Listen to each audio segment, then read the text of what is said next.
stars remain shadowed. Here, I team up with these hidden talents to unveil their challenges and successes. Dive in with me to unearth entrepreneurial gems, learn from our experiences, and get educated.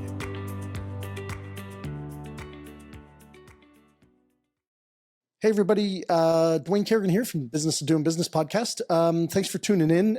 This is episode 2, part 2 of my conversation with Jessica Janzen, the author of Bring the Joy. And one of my favorite topics, joyfulness. It's given me so much reward over the last decade in my growth in this area. And so if you did not catch the first part of our conversation, go back to last week, take a listen to it, and then come back to this week. Guys, I promise, and do not let the word joyfulness, detract you from jumping into this conversation, because it's so fruitful and there's so much in this conversation for you to help support others that either work for you or in your lives, to help them, transition through and grow in the area of joyfulness in their life. We appreciate you listening. Thank you. Stay tuned here for part 2. Appreciate you so much. The piece that I wanted to offer you was this perspective shift. Like, there will be things, I think, in our business and in our personal life that we are like, oh, I have to do this. Oh, and we've heard that, hey, you can switch it from a have to a get to. But I remember being in the hospice, and the thing that I longed and begged for was to load my dishwasher.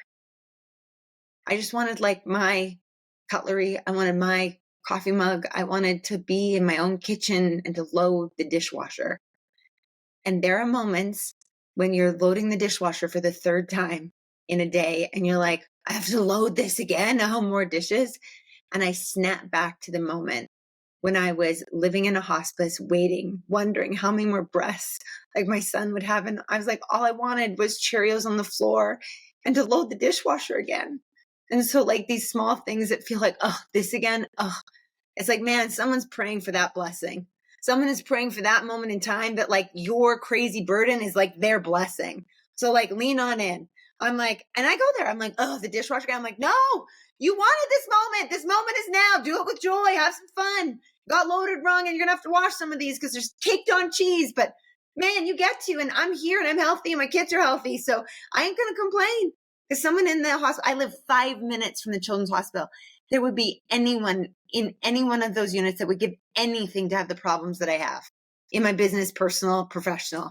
So I'm just perspective shift.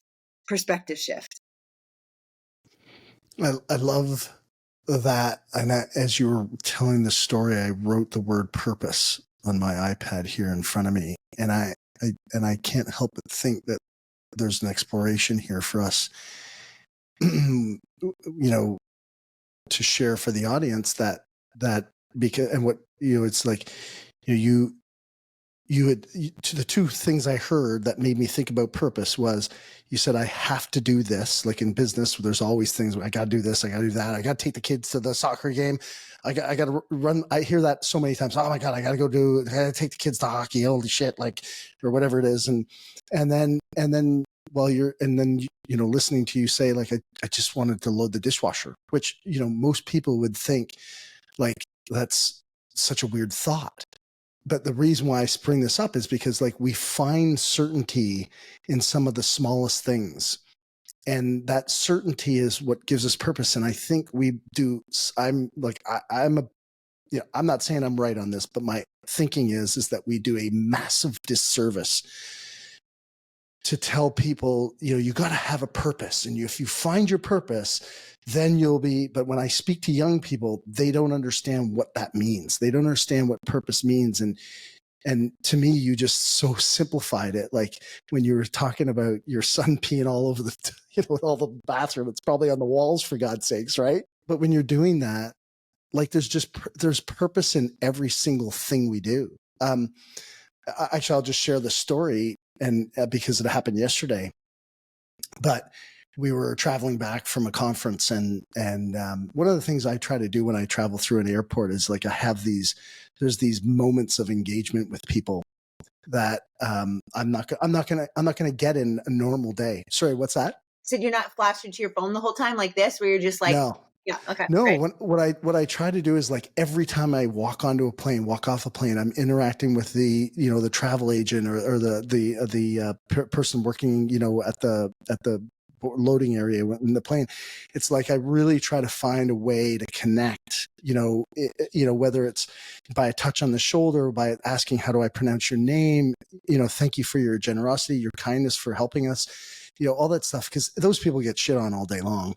Planes are late, this is happening, that's happening. And so I really try when I'm traveling through an airport to really go out of my way and find a moment to either make a joke or put a smile on somebody's face, whether when I do it, like I something I just do. So I don't know if you want to jump on this and share, because I really think that the way you said it to me. I think what's happened is we've over romanticized purpose. Like, oh my gosh, my purpose is to change the world and I'm going to come out with like, I mean, like, what if your purpose is just being a great, kind person because that's what the other person needed? And I shared this story and it's so freaking embarrassing. But now, because like I like wrote a book, and one of the 60,000 thoughts, the voices in my head that lives up there is like, if I have a nudge, I have to follow through on it. And often the nudges are so freaking uncomfortable. So I do this workout class on Friday. It's like so fun. The community is great. And when I'm in town, I try to get there because I love the connection. I am wired for that. And I will tell people, I also hit my limit of connection where I'm like, I do not want to talk to another single soul, or I will rip your head off. Like I hit that limit because I had done 4 keynotes, 2 days. I think it was something like over a total of like 7,000 people. Like I was done. I was spent. And my husband's like, do you want to go to the hockey game? I was like, with 18,000 people? Hell no. So I also hit my limit of like, I can't be around people and I need to replug in my batteries. And that's a whole nother conversation about how you recharge so you can become the best version, and you put in boundaries and all that. But when we talk about purpose, I think we've over romanticized it, that it has to be grandiose and so crazy and big. And I look at my grandma and grandpa, um, Peter and Tilly Plett, and I'm like, what if their only purpose in life was just to be incredible humans that like gave me the courage to go live my life? Like, what if it was that simple for them? And I think some of us have really crazy high callings, and then there's those people behind the scenes. And like, I can do what I do because I have some incredible friends that like, I don't want to be the Jessica Janzen who's loud and on the stage. Like, I just want to be quiet, and I'm going to serve behind you silently to make sure that you have what you need. And like, wow, cool. But I think we feel like it has to be grandioso. And so there's these moments where you'll get these nudges and these like ideas. And I got a nudge to go to a guy in a coffee shop and say, I just want to let you know that what you're working on matters. And so he's like a young guy, probably in his early 30s. I just turned 40. And I remember being like, I wrestle with it because I know that my nudges come from God. I'm wrestling with this nudge. I'm like, God, I'm not going to tell the 30. He's so awkward and I'm married and I don't want him to think that I'm flirting with him. Like my brain is just going through, spinning out all these thoughts. And he's like, it's like, no, you got to go do this. So I walk over and I'm like, damn it, I wrote a book on this. Like if I don't follow through, I'm not going to be able to sleep tonight. So I'm going to go do the thing. And I like do this kind of like, hey, sorry, you don't know who I am. Don't mean to interrupt. He had his headphones on, peels them off. I'm like, I had this nudge. I just had to let you know that what you're working on is really important and that it matters. So keep going. And then I like ran out. I was like, run for the hills. Like, cause you're like embarrassed and you're like, God, he's going to think I'm a loser. And like, you play out all the scenarios. I don't know if I'm ever going to know if the comment that I had purpose, but like, why is it up for me to know? Like, what if I can just trust the process that like, man, there was purpose in that. What if that was the comment that was what the guy needed to do to work on the research to find cancer? And it was like the one person in a coffee shop when he was ready to throw in the towel and say, no, you're done. No, this is too hard. And so I'm like, I think a lot of times in life, like we don't always understand the why part of it.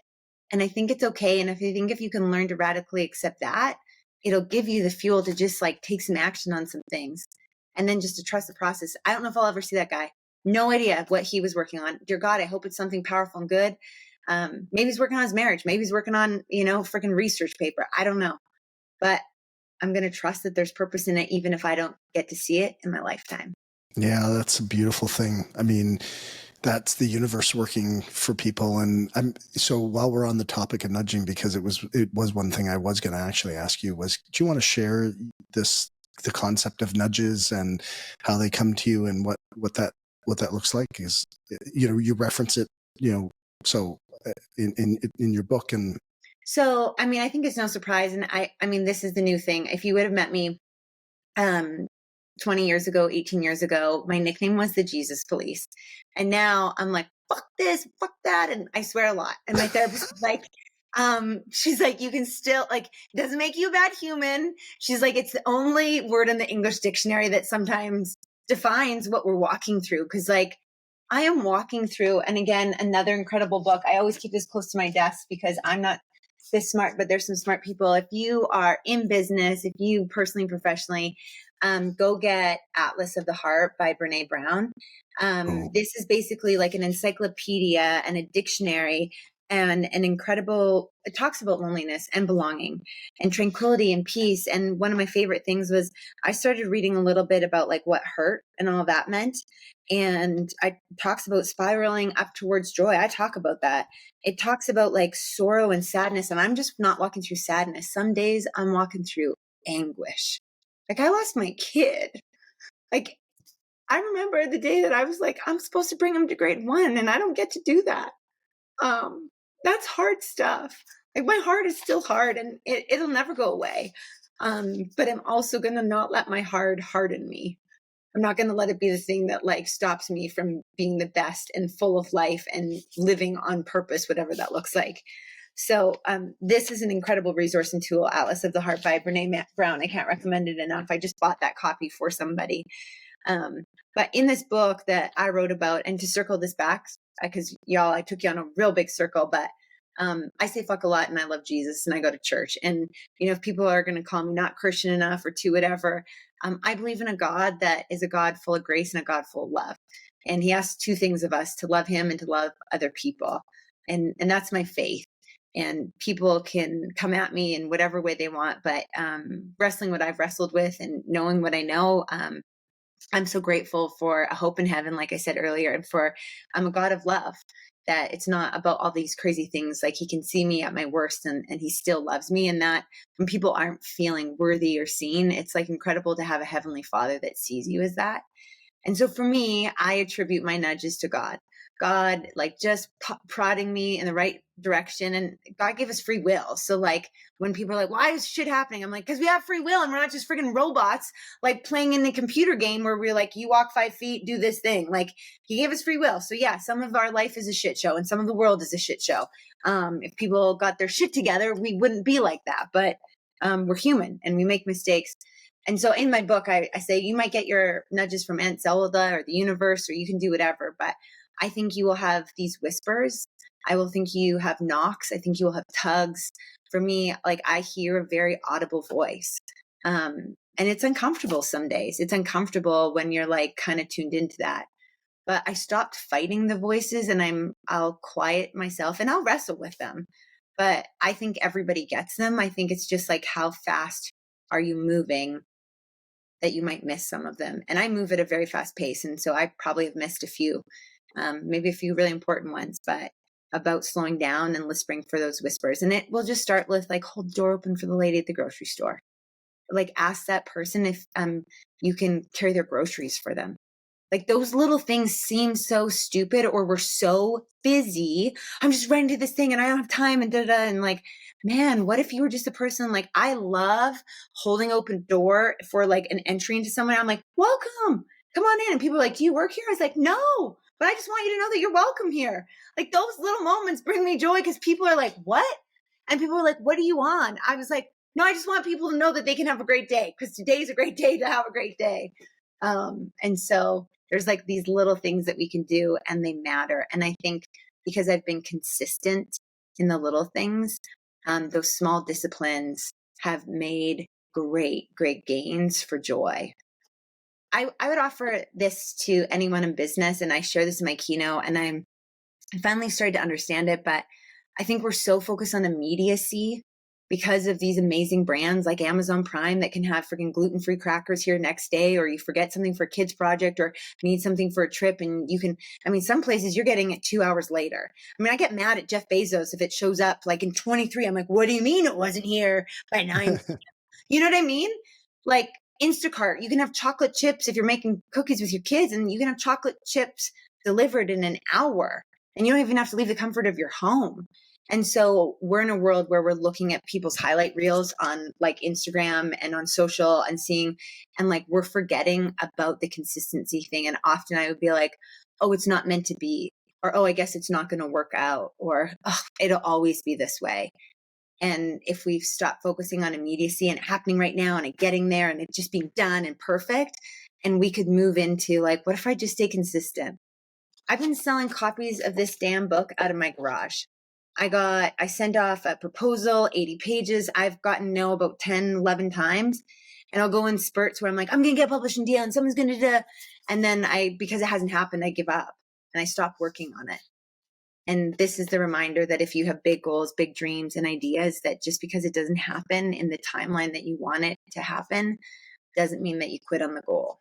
Well, I think that's I mean, when you say that, it's like brings me back to where you were, talking about Lewiston and, that pain, it never goes away. I know when I remember Dad used to talk about my mom passing away, and he said, it doesn't leave. You're with somebody for 55 years, for 60 years. I think they were married, and he goes, that just doesn't go away. But you got to move forward. You got to find your path, and you got to contribute to society and give to others. And you've turned. Not only has your heart not hardened you, you've turned that into such a blessing to go out and raise. Like it's almost unbelievable, for you to go out and raise $3 million through your foundation, when sometimes you're struggling to, pay your own bills at times. It's a testament to, obviously it's a testament to you and your husband, but it's a testament to your son and the legacy that you are pushing forward, and your faith, in your instance, your faith in God, and responding to the nudges. And I just want, I feel like I have to bring, all that full circle, for myself as a listener, or as as an active participant in this conversation. It's like, to me, that's full circle where you've learned to stop and take the time. And we miss that. We as a society, this is something that we have to do more of, is put away the phone and really focus on humanity and where we bring ourselves. And then when we focus on others, that's where you find the greater joy. At least I think that's not the sole reason, but that's a piece of bringing joy. When you can bring joy to others, then you will bring joy. It's that serendipitous, how the universe works. Honestly, like, I mean, if you can get $1,000 or you can give $1,000, when you give $1,000 to someone, it's like almost like the joy multiplies and ripples and keeps going. It's not like temporary. I think like getting $100 or $1,000 would be like happiness. Like, oh man, I got $1,000. How great.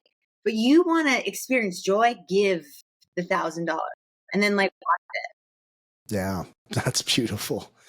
It also brought me back to when you were talking about it, was that when you talked earlier in the conversation about bringing your energy. And I really want to, my takeaway on that too was like, I mean, your energy is unbelievable. It's like so good. You're welcome. And guys, you don't have to bring like a Jessica energy. You have to bring a you energy. What your energy is. Yes. It's like, you can shift either. You can, and I think you used the word sadness. I think there was a couple that you used, but I think one of them was sadness. And I remember at the time when you said that, I was like, sadness can be compassion. It doesn't have to be, you don't have to be the funny. I got a guy that works with us. He's a partner in one of our businesses, and he's the fucking funniest guy. Like, oh my God, he's just got a constant, like, he's got something for everything. I love it. And it's so awesome to be around him. But I'm not that guy. Like, I'm not, I mean, I can be funny, but I'm not funny. Right? You're not like in the room. It's him that's the funny guy.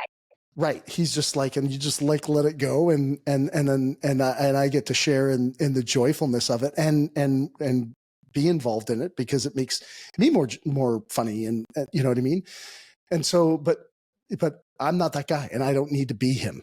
You know, I need to be me. And so for the listener, like if you, when we talked about energy earlier, it's like, what is your energy? Where do you want your energy to be? If you're a relaxed, you know, calm person, then you're looking at things like compassion, consistency, uh, you know, happiness, like, and, you know, just be who you need to be. And I think you use those words, like, I'm just scanning through my thing, but you said, you know, be your rewrite your story. And I want to give a proper shout out for that, because that quote, and I said it and then I didn't give credit where credit was due. My friend Lauren Miller, 3 times cancer survivor, like his cancer kept coming back the size of a freaking cantaloupe in his belly. And he's like a young dad, kids, like battling for his life. And he was the one that shared that with me of like, um, the next chapter is yours to write one worth rereading. And I was like, whoa. And that's every time he went in and got a scan and the doctors were like, hey man, sorry, it's back. He's like, okay, I'm just going to write a chapter that's worth rereading. Because if this is all I get, I want my kids to read it. I want to read it with pride. And I just like, Lauren Miller, I mean, the guy, like after having half of his stomach cut out and hot chemo and all these other crazy things, he's like running 10Ks. He might run the full marathon. Like this guy is amazing, but he is fueled by this ability that he still gets to write another chapter. And he's an incredible human. Speaking on resiliency, he's a firefighter, like incredible dad and a good friend of mine. And so I just want to give credit where credit is due for that quote, because it's not mine, but it has had significant impact in my life. Oh my God. I mean, it's an amazing, that's an unbelievable quote. And I think it's so, you know, I I'm going to specifically draw that back. Like, it's like, wow, you know, if you're listening and you're in a place, you know, there is always another chapter, and you can rewrite it. Mm. Um, and if you know somebody, you can help them support the rewriting of their own chapter. And so this is not just if you're having an issue, this is for somebody that, if you know somebody who's having an issue, or you're in their life, or they work for you, it's like, help them rewrite a chapter. So I just want to give a shout out where that thing of like, if you know somebody and they're going through something hard, I just was, for the first time ever in my business, able to hire someone full time. Her name's Jen, and she's like, I just threw her into it, and every day, and then dealing with someone with ADHD who's like, we're doing this, no, we're doing that, over here, try this, figure that out.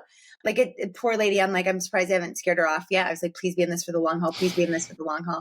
And I'm not even paying her like as well as I'd like to pay her. So I was like, she's not staying for the money, like she's in it because she believes in the message. But she's heard me share my story about suicidal ideations, and you know, she knows, she's in the whole circle of it. And it was really powerful. We were driving home from a keynote 2 hours away, and she goes, I haven't asked you this, I'm so sorry, but I just wanted to say, I don't know how to help you when you get suicidal ideations, but I want to let you know I want to help you, and if there's anything I can do, like please let me know, because I want to be in your corner. And it's like, I think sometimes we feel like we have to have the answer to fix it, but sometimes it's okay also to be on the other side and say, hey, I want to help. I'm scared. I don't know what the right thing is in this. Could you give me some direction? And it was just such a powerful piece of like, sometimes I don't even know what I need, but to have somebody say like, hey, you can lean on me. And I don't know how to help you, but I want you to let you know that I am there and I will be there. Like, I know that she's not just saying fluff. She's actually somebody I can deeply step into.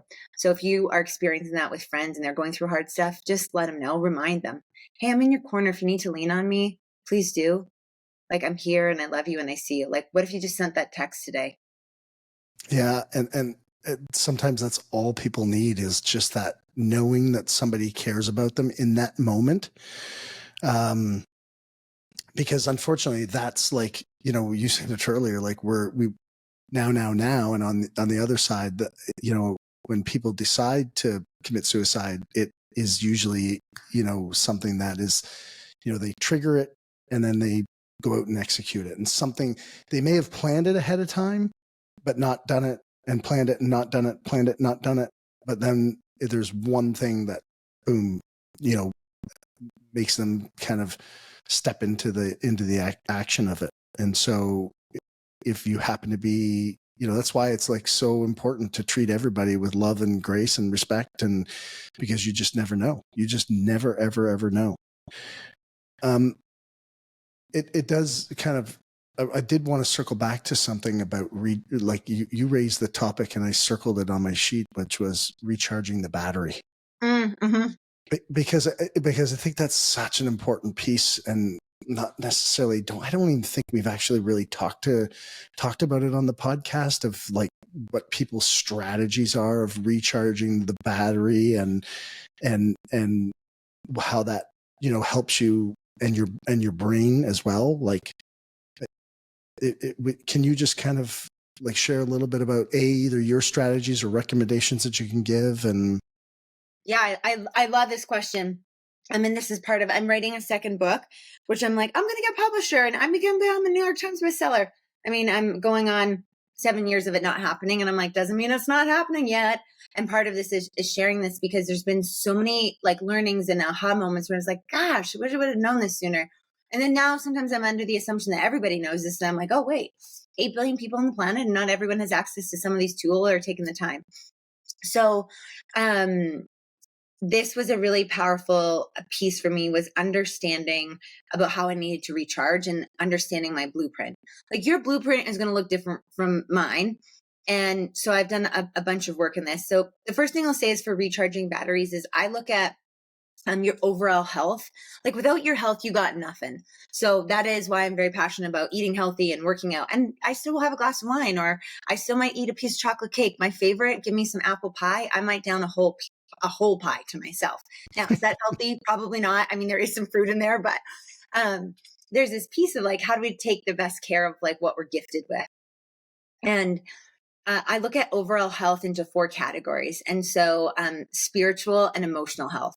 So for spiritual, I mean, whatever that is for you, for me, that's a connection to God and going to church and devotions. And that's part of my gratitude and journaling.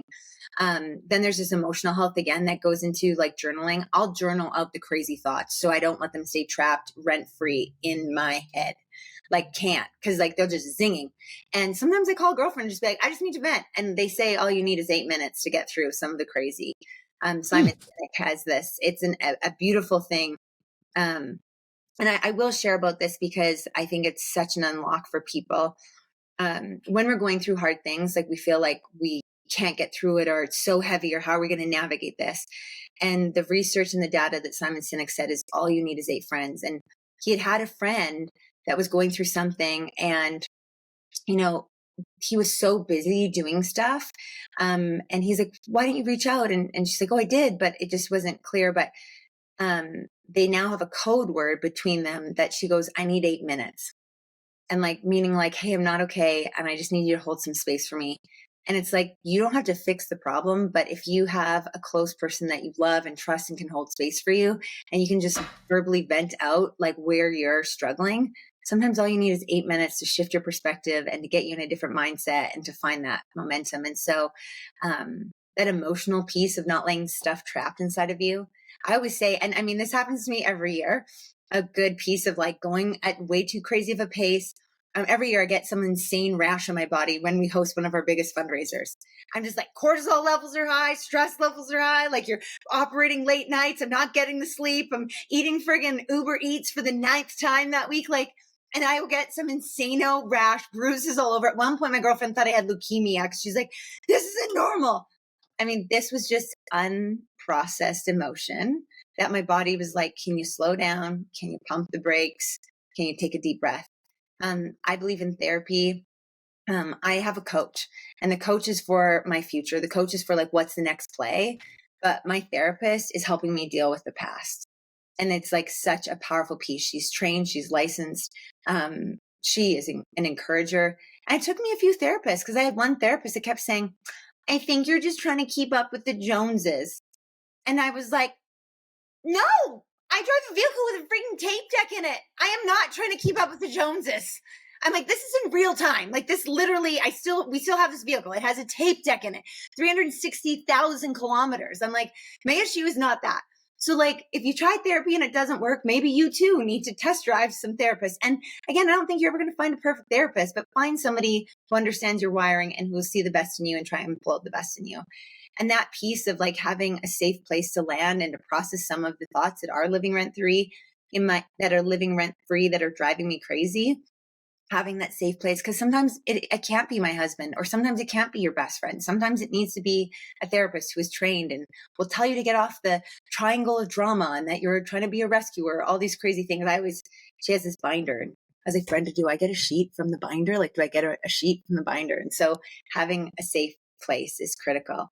And the last two, when I talk about overall health and like recharging your batteries, is your mental health and your physical health. And so find a workout that works for you. I mean, you want to go on the internet right now, it's like weighted vests and making sure you're lifting heavy in the gym. Like that's what I'm seeing trending right now. I mean, 5 years ago, 6 years ago, it was like spin classes where just find a workout that you love. And guess what? Sometimes this is going to be like oh man, I don't want to. But if you are in a position to move your body, there's someone in a hospital room that would give anything to walk to the end of their freaking block. And in an instant, it can be taken away. And so if you have the ability, go do it and find something. I do workouts that bring me joy. There's a few of them that you're like, but like, I love a good dance party. I love good music. So I find workouts that are like that.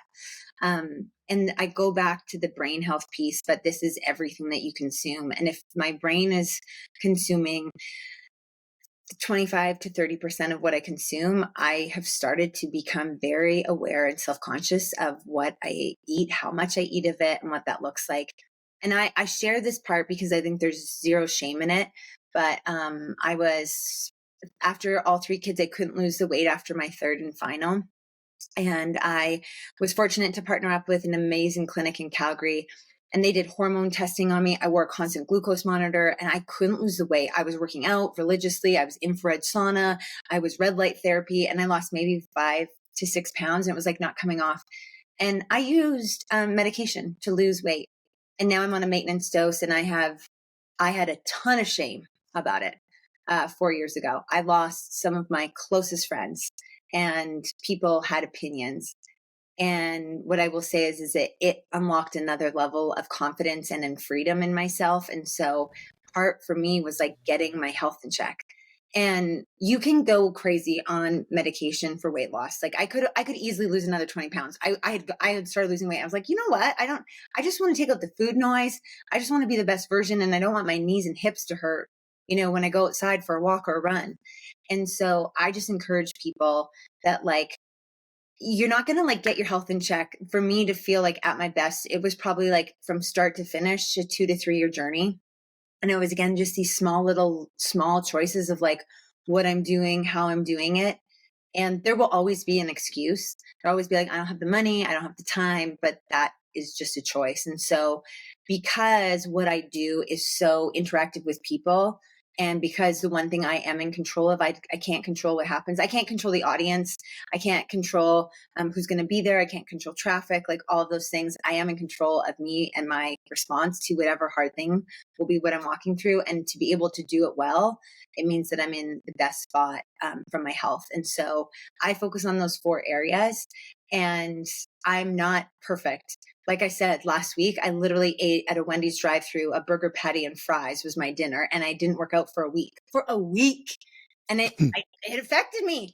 Like I was really sad and depressed. And then I called my friend and I was like, I don't want to be a badass. I want to be a lady who lunches. And, like those are all the things. And then I got my workout in on Monday, and I got a green juice, and I lifted heavy weights, and I made sure I took my vitamins and my medication. And so when you figure out that piece of your health, it's huge. And the last thing that I would just encourage people in is this: you talked about being the sum of the 5 people closest to you. And I think talk about like what we're consuming and where we're putting our time and energy. But a big unlock for energy for me was, is this worth my energy? And like, can I expend energy on this? And I think if you start to ask yourself that question, it'll shore up, like, do I keep investing in this, or can I just like let it go? And I used to invest a lot of energy in what people thought about me. So I get lots of requests. Can I meet you for coffee? Can you do this thing for my fundraiser? Can you do that? And I used to not be able to say no. And then I would put my business on the back burner because I wanted people to know that I was kind, caring, and that really affected me. And so I was like, I know, but I should do this because other people have done like, or I should do this. And I had a coach, her name's Heather Boersma. She's a cousin and actually a really good friend of mine. She asked me this and she says, is like that serving you? And I was stuck in all these shoulds, and shoulding is shitting, because I was like doing stuff because I thought I should, not because I wanted to, not because it was the right thing for me, not because it aligned with my core values. And so I have to get really good at, like, I can't be at everything. Stuff that I'm like, oh, like that's really cool opportunity, but it might not fit. I can't do it all. And I would just say, you don't have to do it all. And so if you stop expending and wasting energy on all the shoulds and do the things that you want to do and do them really well, that frees up a lot of energy, and it'll allow you to focus and put energy in the right places. It's interesting. Like a couple thoughts. Like, first of all, I really commend you for your authenticity, and just being so raw and so real with who you are. I think it's a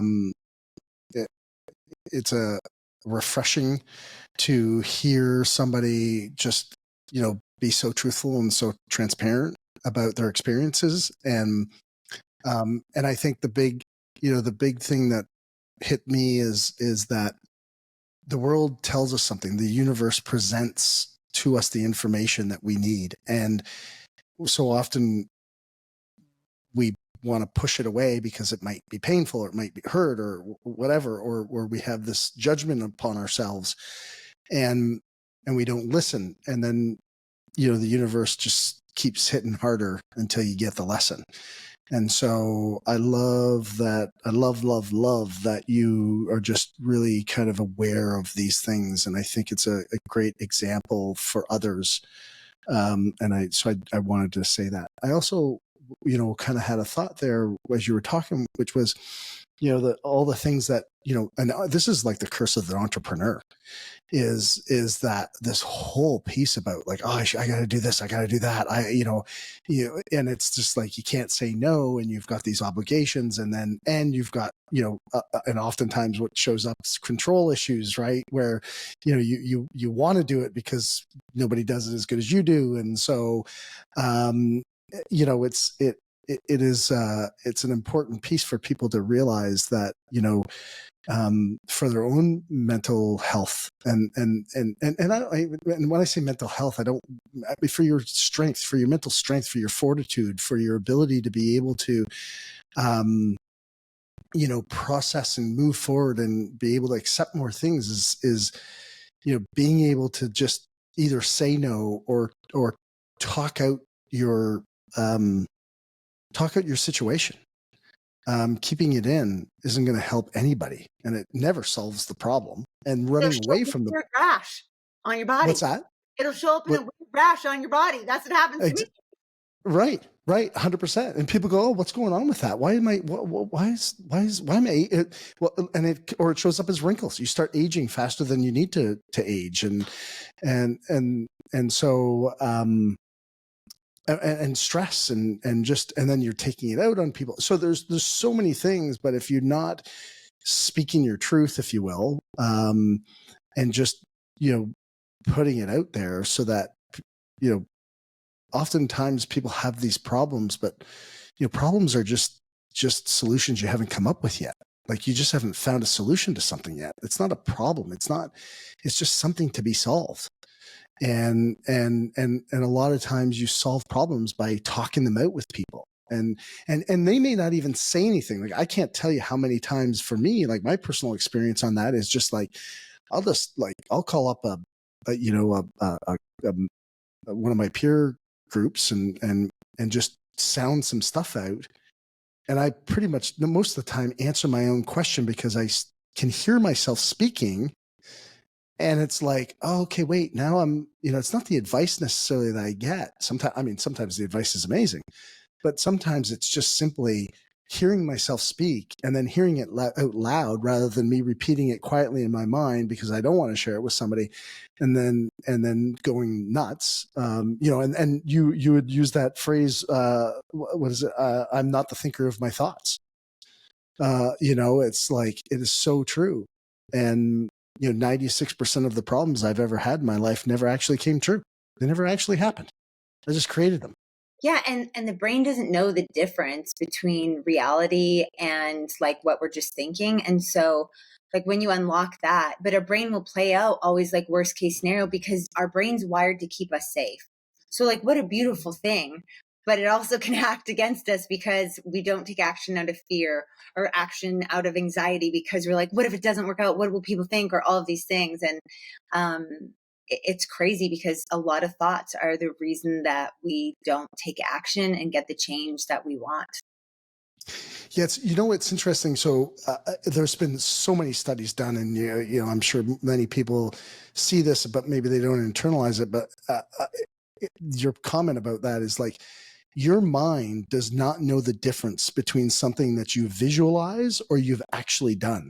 Isn't that insane? And it's nuts, but people, I don't think like, and so there's people are going like, well, I can't kick this, like I can't make progress in this area, or I can't. And you're sure sometimes they have limiting beliefs or whatever, but it's because they've exercised the negative side to it. They've visualized it and rehearsed it in their brain so many times that would make it almost impossible for you to make progress in an area, because you've told yourself something that just is not true, and you're seeing the negative, and your brain can no longer see the opportunity or the other side of it.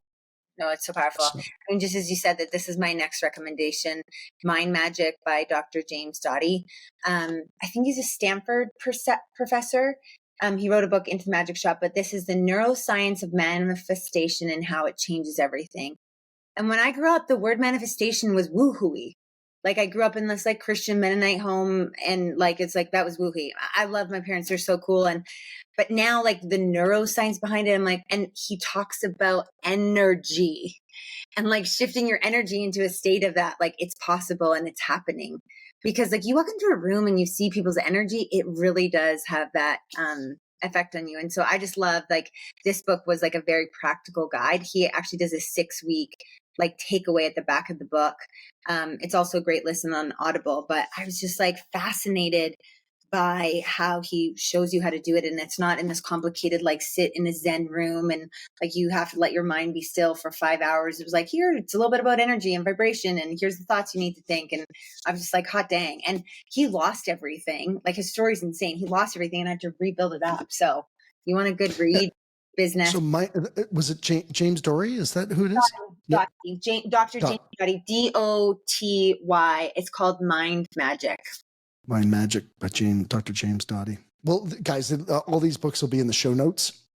So no reason to, don't fret if you didn't get them all or copy them all or whatever. It's I mean, it's amazing conversation. I would love to just circle back before we end the conversation in if there's anything kind of that we haven't capitalized on, processes or recommendations for people to seek out joy or enhance the joy in their life, or to share the joy in their life with other people, so that they have that gift.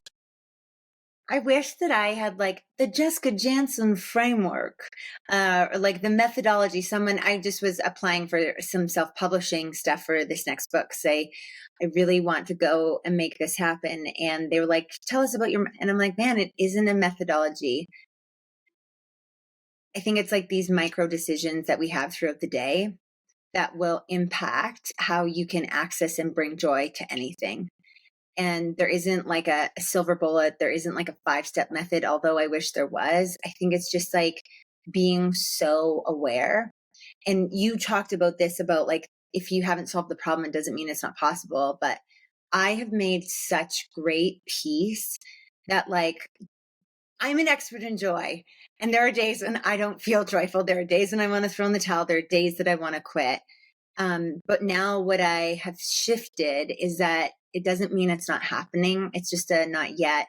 And the powerful shift for me is that rather than fighting with so much resistance when it gets hard, or when I like, I am spiraling down, or in a mental health slump, or I haven't seen success in my business, I've made peace with, like, this is just part of the journey. The hard stuff is part of the journey. And I didn't let the hard harden me. I've let the hard shape me into who I am. And you will not get to choose everything that happens to you, but knowing that you are in control of your response changes the outcome. And if you want more joy, your journey doesn't have to look exactly like mine, but there will be small things that you can do, like being mindful of what you're listening to, who you're hanging out with, how you're feeling your body. And those small things, it might not happen instantly, but the small decisions over time will have massive effect. And that will be the thing to keep you with your forward momentum. And that's all I want for people. I just want them to get unlocked and unstuck, and for them to find that lightness and freedom, and to find joy in the smallest of things, like going to the grocery store and being able to pick up fresh fruit and vegetables and then walk back to the car and make a meal, or enjoying those simple pleasures of life that sometimes we take for granted. If I can offer any last thing to anybody, it's that if you can just start to learn that, rather than, I've always wanted to be at the destination, because for me, I live with such high expectations. I'm never done. And in business, I think it's never done. And so you're like, the next thing, the next big thing, when I become a New York Times bestseller. And like, that's my life. And I'm just like, okay, when I get to this level, when this amount's in my bank account, and I finally just started making peace, being like, I mean, I definitely want to get there. And it doesn't mean that it's not possible. But I was just like, what if I just like joy in this moment right now? That, like, hey, I'm not a New York Times bestseller, but I got to do a podcast today with Dwayne. He's in Florida. I'm in Calgary. How cool is the internet? And that, like, great things can happen. I'm like, this is exactly where I'm meant to be. So I'm just going to go all in and make it count. And when I stopped wasting energy on always looking for the next thing, and kind of was where my feet were planted, it shifted a lot.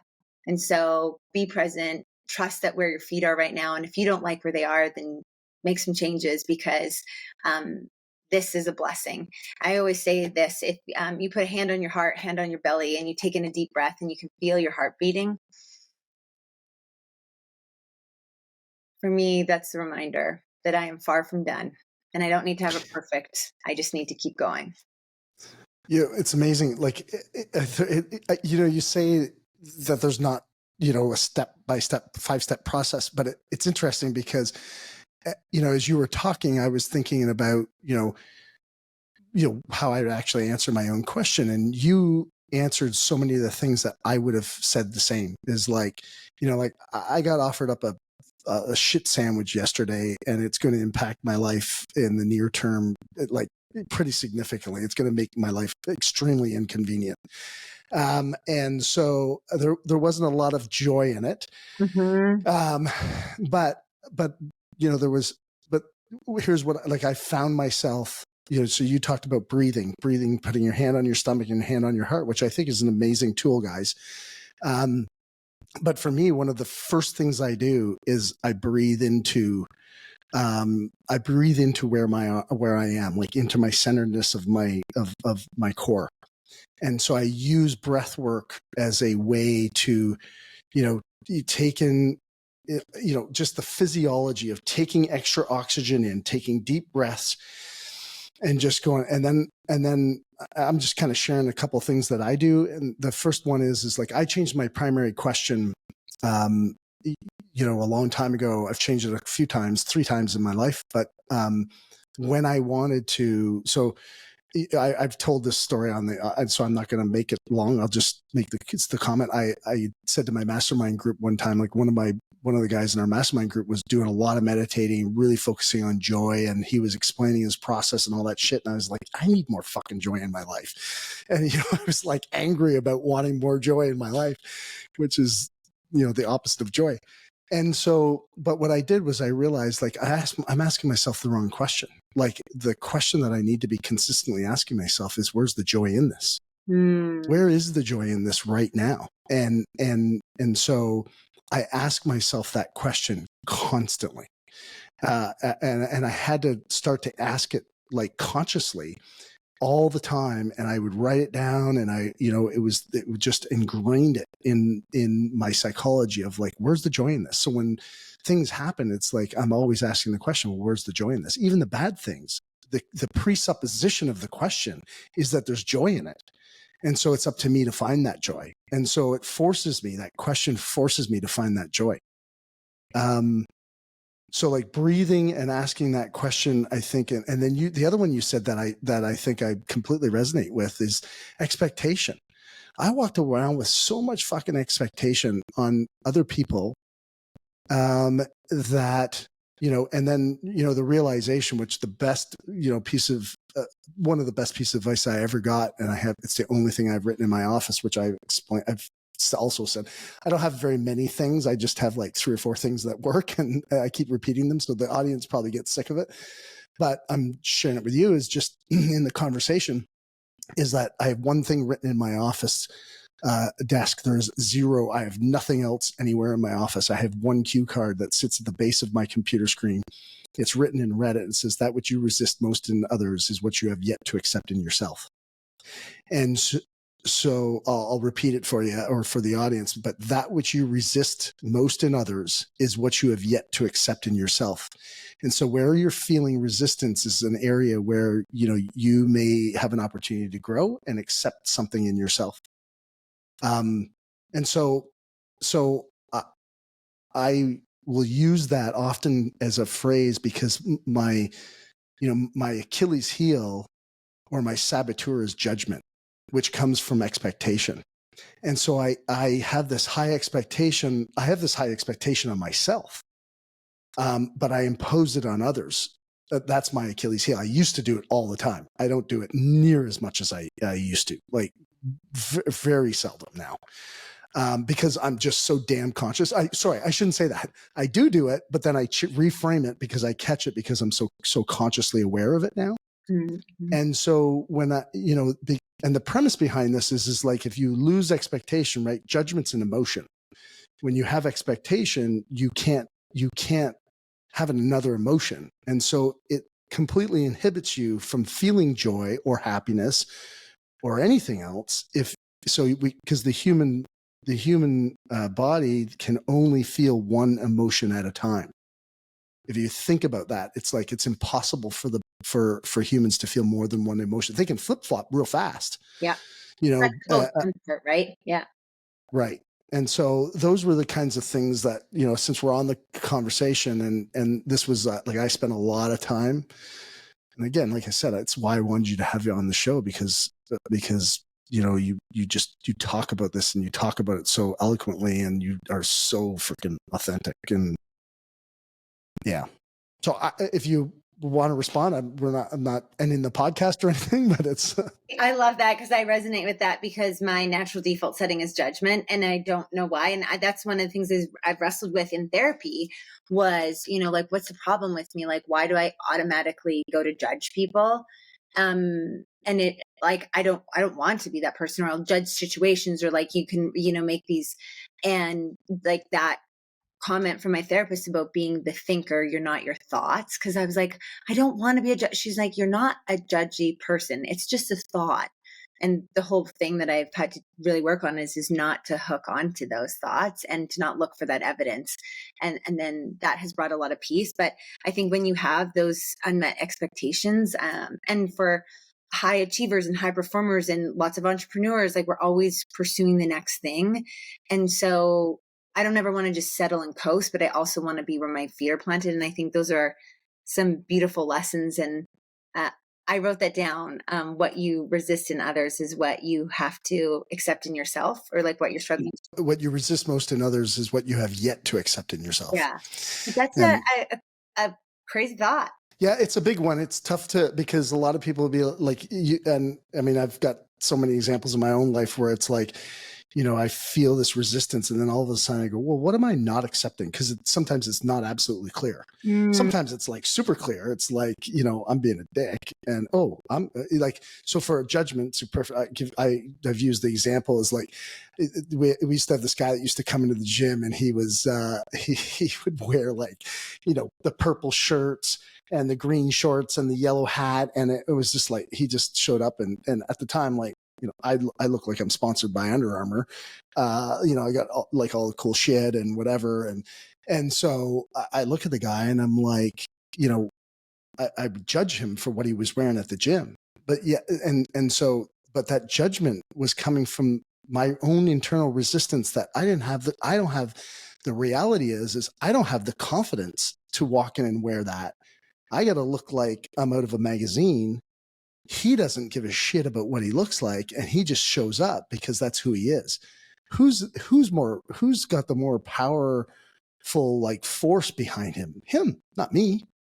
And so that was the resistance. My resistance in that moment had nothing to do with what he was wearing. The resistance was in myself, because my resistance towards my own ego, that I couldn't show up like that.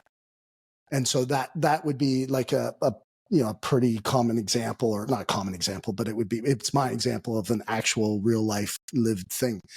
But I also just add too, is like, if this helps people, just because it's come up in the conversation, is, where my judgment, and this is, or my hallucination is, my judgment was coming from, at the time, I had a primary question, and my primary question was, I have to think about it because it was a while ago. Am I doing this right?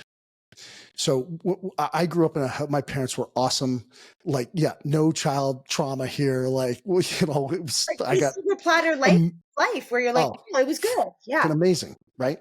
But my parents always had, and a lot of, but my mom adopted, but it really came from my dad, which was like, let me show you how to do this right. So everything in our house had to be done right, in quotes, which is like, there was a way to vacuum the floor. There was a way to wash the car. There was a specific way to do the dishes. There was, like, you name it, there was a way to do it. Make your bed. I could go on and on and on.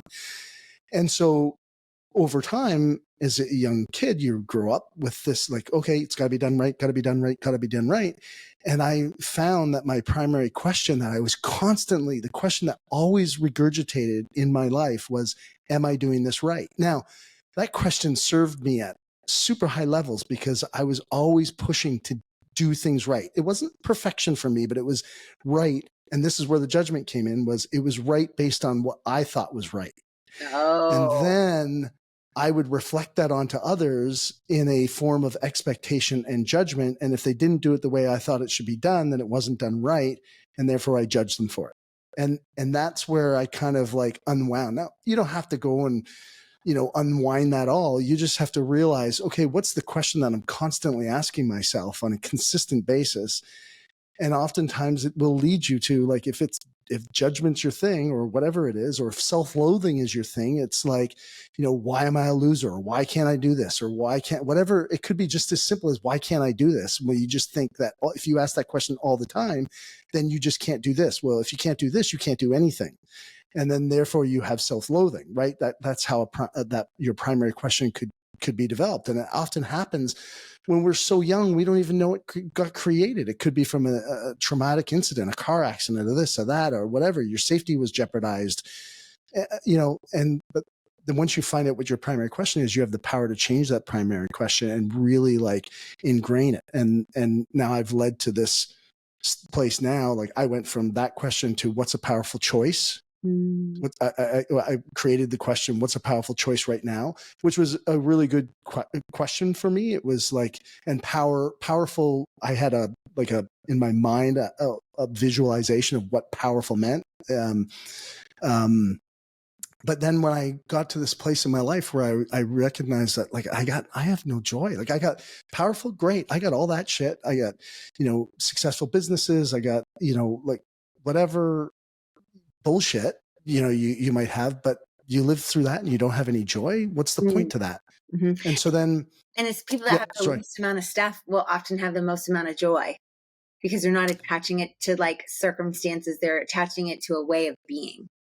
Oh, you know, I mean, I've seen, I've done some charity work in Haiti, and we were down there filming, some stuff in Haiti. And, one day we were down, and just as the sun was coming up, we were down by the beach getting ready to set up for some filming. And this family, you know, as the sun's starting to come up, you know, when you're homeless, you get up when the sun comes up. And so as the sun is coming up, this family with 3 children and mom and dad get out of this car. I think it was like a Chevy Impala, like an old Chevy. It was a big car.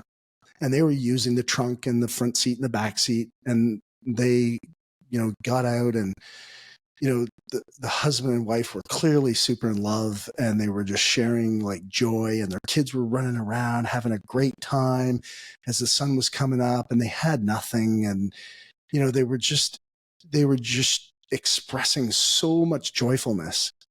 And I'm looking at it and I'm going like, how is that even possible? But I'm also looking at it from my North American mindset of, you know, having a home, having this, having that, have is either success or joy or happiness. And that is not the case. And I didn't know that at the time.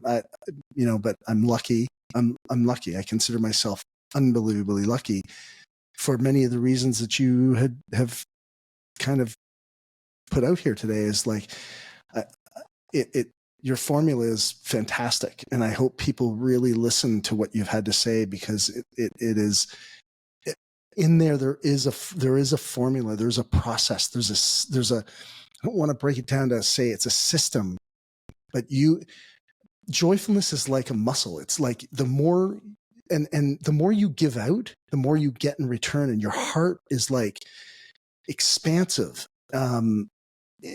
You know, and not from like this, I'm not talking about the size of your heart, but the more you give it, the more you give of it, the more you get back. And that's just been my experience. So if it resonates. I fully agree. I mean, I think the reason why I'm like, oh man, like joy oozes out of my pores, without a shadow of a doubt. And it's cool. I think, whether you're in a hospital room and you have a bank account of, you know, $10, or you're, you know, in a state today where you have $25,000. I mean, it's not based on circumstance. It's based on the things that you do, with the time that you're gifted. And I'm really fortunate that with the time I've gifted, a lot of it has been to do good in the world and to want to help other people. And I think we all just want to feel seen and belong, like we're a part of something. And so I would just encourage people, you want more joy, build community, and build a community that you want to be a part of. And it starts with you and your energy and what you bring to the table. And the last thing I wanted to share that just has been resonating with me, and again, another incredible book and something that helped for me shift my perspective and give me kind of just like another like dial in. It's a book by Ryan Leake. It's called Level Up. He's coming up with a new book. He's a leadership speaker, incredible work. And the question that he asked in there, which like rocked me off my socks and kind of stopped me in my tracks, was, what's it like to be on the other side of me? Ooh, that's a cool question. Ryan is a cool guy. I haven't met him yet. He speaks sometimes at my really good friend's church, and I was like, I'm going to meet Ryan Lake this year. I don't know how or when. This guy is like brilliant. And I thought about that question. I was like, what's it like to be on the other side of me? I was like, in business, awesome. Yeah. Like as a friend, nailing it for the most part. Like my friends think I'm an absolute gong show. Like we're writing a book of all the dumb shit that I say. Like, I don't want to be a badass. I want to be a lady who lunches and like only vocal cords because I'm a speaker, and just like the stuff that my friends are like, you're outrageous. But then I kind of like got the wind taken on my sails when I was like, what's it like to be on the other side of me, like being married to me? And I thought about my actions, and I married a saint, and he has his own crazy journey of overcoming addictions and lots of trauma and some really incredibly hard things, very, very hard things. And I can be so on for everybody else that sometimes my husband gets the worst version of me, and like driving to church. And I was like, why are you driving like that? You're driving too fast. Stop driving. We're going to get a ticket. Don't park there. Park over here. That spot. Don't drive in back in. And I was like, oh, sweet baby Jesus, I would not want to be married to me. And then I thought about it as like, what's it like to be on the other side of me as like for my kids? Like, what's it like to be on the other side of me as a parent? And so that question, it hasn't made me perfect, but again, it's helped me reframe all of that. And for these small little shifts and the things that we're navigating in, like, what's it going to be like on the other side of me? What's it going to be like on the other side of me, like from a server's perspective in a restaurant? Am I somebody that they would enjoy waiting on and be a part of? Or are they like, oh, not that blonde girl again? And so that's a question that I would just leave for your audience, because I think in business and personally and professionally, I think it's a really powerful question to just say like, hey, am I moving in the right direction? Am I doing the things that need to be done? Am I showing up the way that I can best show up to be the best version of myself? Because we talk about, if like, this is all I got, like, will I have the regrets? And they talk a lot about the regrets of the dying. And I just am like, if this is all I got, I didn't do it perfectly, but I'm going to be damn proud of how I showed up and of the things I've accomplished and how I contributed with what I was gifted. I love, love, love this question. I've never heard this question before. I'm like, this one's totally going in my question. I have a whole thing of questions in my phone. This one's going in it as soon as we get off this podcast. And here's what I else Level Up by Ryan Leake. And here's what I other like about what you did was you didn't just look at it from your business. You looked at it at all levels of your life, kids, husband, and there's always an area where we are really good. And there's an area where we have opportunities to grow. And I'm not surprised you did that because of the way you've been so open and authentic. Jessica, I can't thank you enough for being on the show, for contributing your time to the listeners, to me. I've taken so much out of this. I'm super, super grateful to have now met you in person. And Yeah, if you come to Florida, like, let me know, and then we can always connect. And so, what a blessing. I'd love for my wife to meet you. It'd be amazing. Well, and I grew up riding horses. My dad said I couldn't ride on English because he said it had to have a horn on the saddle because he didn't want me turning into a princess. So I grew up riding Western. I did a little bit of jumping just for like a well-rounded rider. But I mean, I'd love to meet your wife. And I don't have what I used to have, but I love being around horses. They're incredible animals and creatures. And oh man, it's such a beautiful sport to watch. So Dwayne, thank you for having me. And to Heather, I mean, your producer, it's crazy because I think we're living in a really cool time and where anything is possible. Like what I do with my life now is, when I was in high school, it didn't even exist. How crazy is that? And so I get to live in this world where anything is possible. People are landing on the moon and we're driving, I don't know, vehicles charged with friggin' solar panels or whatever. It's like wild times. But it's anything is possible. And I hope if I've left the audience with anything, it's that you can change your life. And you might not be able to change your circumstances, but you can change the outcome and what it looks like. And it's about putting in the hard work. Joy doesn't just arrive. It is the combination of these small little choices and habits stacked over time and over habit. And so thank you. There's tons of resources. I'm always happy to share and connect. And if people have more questions, and I am going to shamelessly plug because I am going to be a New York Times bestseller, but in the interim, if you buy my book on Amazon, that always helps. You can rate it on Goodreads and on Amazon. Bring the joy.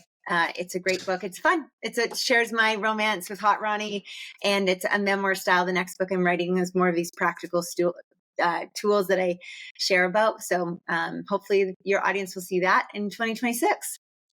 Yeah. And guys, I don't, I typically am not one of those people that, have a podcast and is trying to promote stuff. And I never, ever sell anything on this podcast. I don't monetize it in any way. Everybody knows that, but please, go out and buy one of Jessica Janzen's book. And if it's not for you, give it to somebody else. Make that your first step of contribution to helping other people be more joyful. Jessica, can you just tell anybody who wants to get a hold of you how they can reach you, where they'll reach you on your socials or your website? You have a great website, by the way. Thank you. I just redid it last year and it never feels like a website is done. It never is, but I'm grateful. Go Live HQ, shout out to Promise and her team. But I can be found at jessicajanzen.ca, which is the easiest spot. And there's ways that you can book a call or connect and talk about coaching or speaking. On social and on LinkedIn, it's just my name. On Instagram, which is my platform of choice where I show up and share my tools and my life and my happenings and all the crazy that I'm involved in. It's the Jessica Janzen. And you can get connected with my email. You can follow the work that Love for Lewiston, our charity, does. And we've got some big events and ways that you can contribute from anywhere. And so thank you for giving me the gift and the blessing of sharing my story, my son's story, our story. And I hope that a little bit of me sharing my mess helped you feel that the other person on the side of listening to this feels a little bit better, that you don't need to have it perfect and it's going to be messy and crazy, but in it, you can bring the joy.